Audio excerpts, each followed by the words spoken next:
मालेगाव शहरात chain snatching करणारा आंतरराज्यातील Mustafa alias एलसीबीने घेतले ताब्यात। गेल्या काही महिन्यांपासून मालेगाव शहरात धुमाकूळ घालणाऱ्या चेन स्नॅचिंगच्या टोळीचा छडा लावण्यात नाशिक ग्रामीण पोलिसांना यश आले आहे।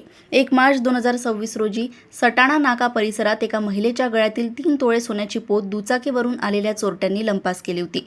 या गुन्ह्याचा तपास करताना स्थानिक गुन्हे शाखा आणि अपर पोलीस अधीक्षकांच्या पथकाने तांत्रिक विश्लेषण आणि सीसीटीव्ही फुटेजच्या आधारे आरोपीचा माग काढला। अपर पोलीस अधीक्षक तेगबीर सिंग संधू आणि जिल्हा पोलीस अधीक्षक बाळासाहेब पाटील यांच्या मार्गदर्शनाखाली पोलिसांनी गुप्त माहिती मिळवली की आरोपी कर्नाटक राज्यातील बिदर येथे लपून बसले आहेत। त्यानुसार पोलीस पथकाने बिदर येथील गांधीगंज परिसरातील इराणी मोहल्ल्यात सलग 5 दिवस पाळत ठेवली। स्थानिक पोलिसांच्या मदतीने अत्यंत शिताफीने मुस्तफा अली या आरोपीला ताब्यात घेण्यात आले। शहरातील वर्दळीच्या ठिकाणी महिलांना लक्ष्य करणाऱ्या या टोळीचा मुख्य सूत्रधार जाळ्यात अडकल्याने अनेक गुन्हे उघडकीस येण्याची शक्यता वर्तवली जात आहे। पोलिसांच्या धाडसी कामगिरीचे मालेगाव परिसरातून कौतुक होत आहे। नाशिक येथून अतुल लोढा यांची रिपोर्ट।